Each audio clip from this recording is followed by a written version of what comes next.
Students,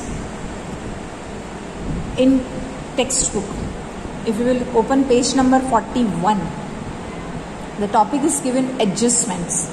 Okay, now what is adjustments? After preparing trial balance, even there are some transactions in the business, right?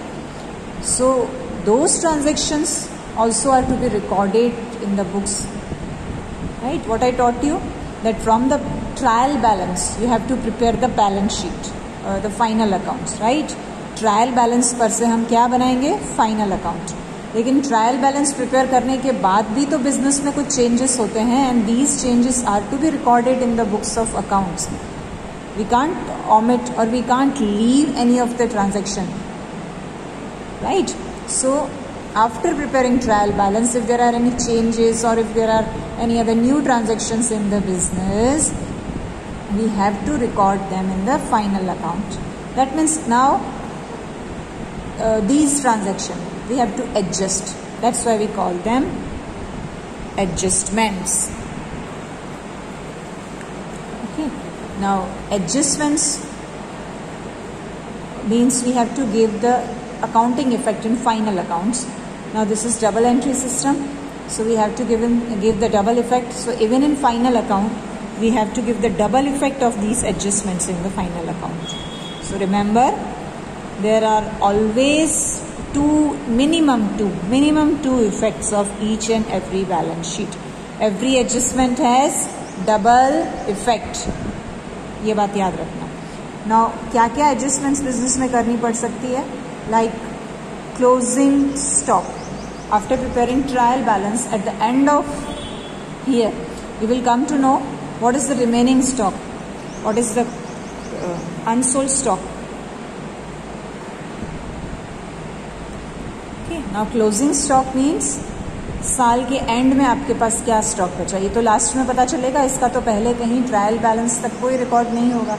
But you have to adjust this amount in the books of accounts, and every adjustment has double effect. So you have to record the closing stock in the final account at two places. Which are these double effects that you have to learn properly. First effect, अच्छा ये भी आपको तब समझ में आएगा जब specimen याद है. If you have gone through the specimen properly, if you have learned the specimen properly, तो आपको ऑटोमेटिक लर्न किया हुआ है तो आपको याद आ जाएगा क्लोजिंग स्टॉक कहाँ कहाँ पर है. अगर आपने फाइनल अकाउंट का फॉर्मेट लर्न किया है तो आपको याद होगा कि ट्रेडिंग अकाउंट में क्रेडिट साइड हम क्लोजिंग स्टॉक शो करते हैं, और बैलेंस शीट में एसेट साइड हम स्टॉक रिकॉर्ड करते हैं, राइट? अब ये तो आप स्पेसिमेन लर्न कर लोगे तो ही आपको क्लियर होगा, फिर रटने की ज़रूरत नहीं होगी.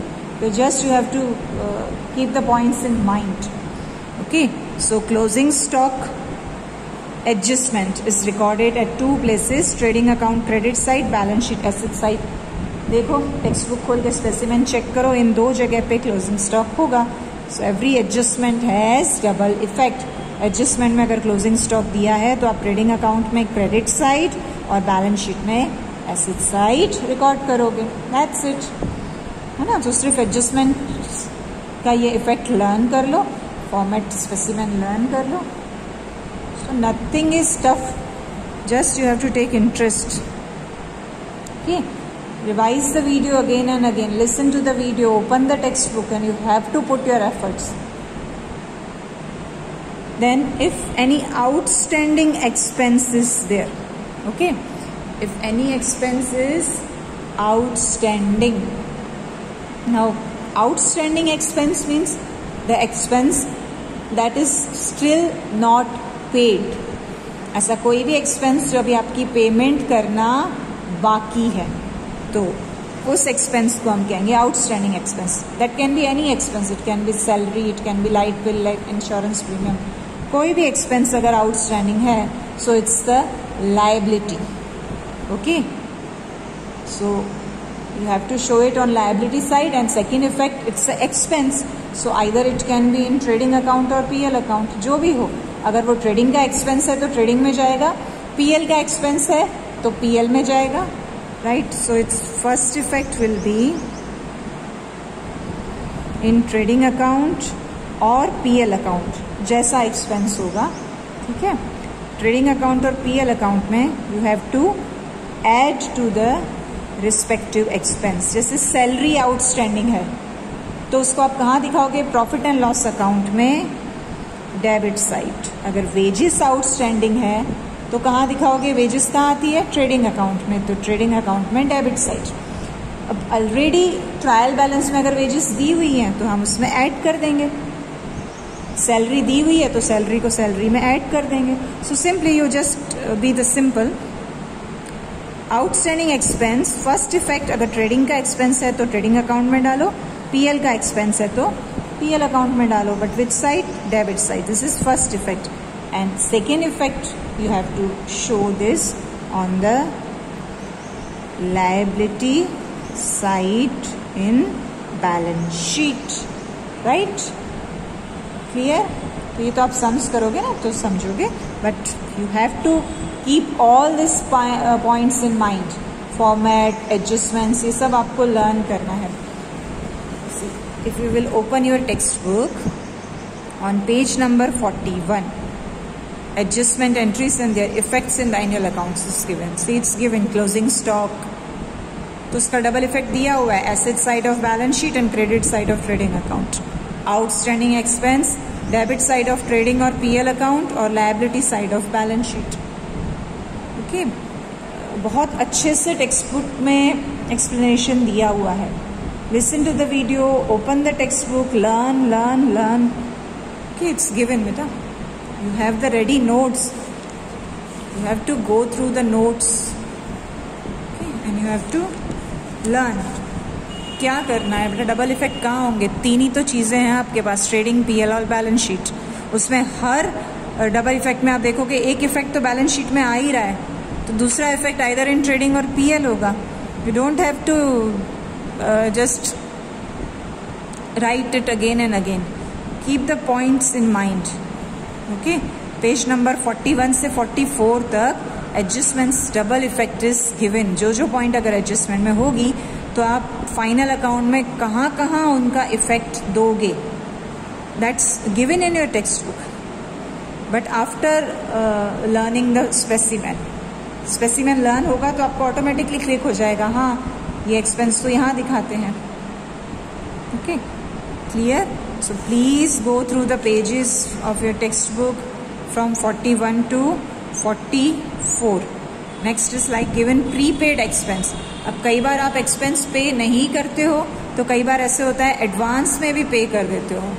Okay, now if you have paid the expense in advance, अगर एक्सपेंस नहीं पे किया है तो आपको फ्यूचर में पे करना है, and that's a liability. That's why we show it on liability side.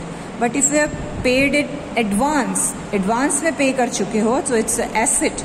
So asset side of balance sheet, see the change. If the expense is outstanding, it's liability, show on liability side in balance sheet. If the expense is prepaid, advance में pay कर चुके हो, then it's your asset. So show it on the asset side of balance sheet. बाकी second effect, expense है तो या तो trading में आएगा या PL में आएगा, debit side. That's it. Okay? और रिस्पेक्टिव अकाउंट में से माइनस कर देंगे. जैसे सैलरी आपने एडवांस में पे कर दी है तो जितनी एडवांस में पे कर दी है वो इस टाइम पीरियड की तो नहीं है ना, तो आप PL अकाउंट में गिवन सैलरी में से उसको माइनस करोगे. लेकिन for now you just learn the effects in annual accounts. Do this thing. Now receivable income, that means this income you are going to receive in future. अब कोई future में आपको पैसे मिलेंगे तो ये एसेट हुई ना. लायबिलिटी तो जब पेमेंट करनी होती है तब होता है, ये पेमेंट थोड़ी है, ये तो फ्यूचर में मिलेगा तो ये आपकी एसेट है. तो एक इफेक्ट जाएगा एसेट्स में बैलेंस शीट में. और इनकम है so obviously it will be in the PL account credit side. As you have learn the format, all the incomes are credited to profit and loss account, right? Similarly, if you have received the income in advance में income ले ली है, then it's a liability for you. पहले से ही आप पैसे लेके बैठ गए हो, may be you have to return it back, so it's a liability. So you have to record in the liability side of balance sheet. And income की बात हो रही है, एडवांस में ले ली है तो पीएल अकाउंट में क्रेडिट साइड माइनस हो जाएगी. So just go through this list. If you will study on your own you will understand better. Okay, समझ के ये आप अच्छे से लर्न करो. 41 to 44 page. Clear? Is it clear? और बाकी तो सम्स करोगे ना तो ज़्यादा बेटर क्लियर होगा. You have to put your efforts. Specimen formats and adjustments के double effects just go through. Okay, you are given readymade notes and when we will practise the sums तब आप समझते जाओगे.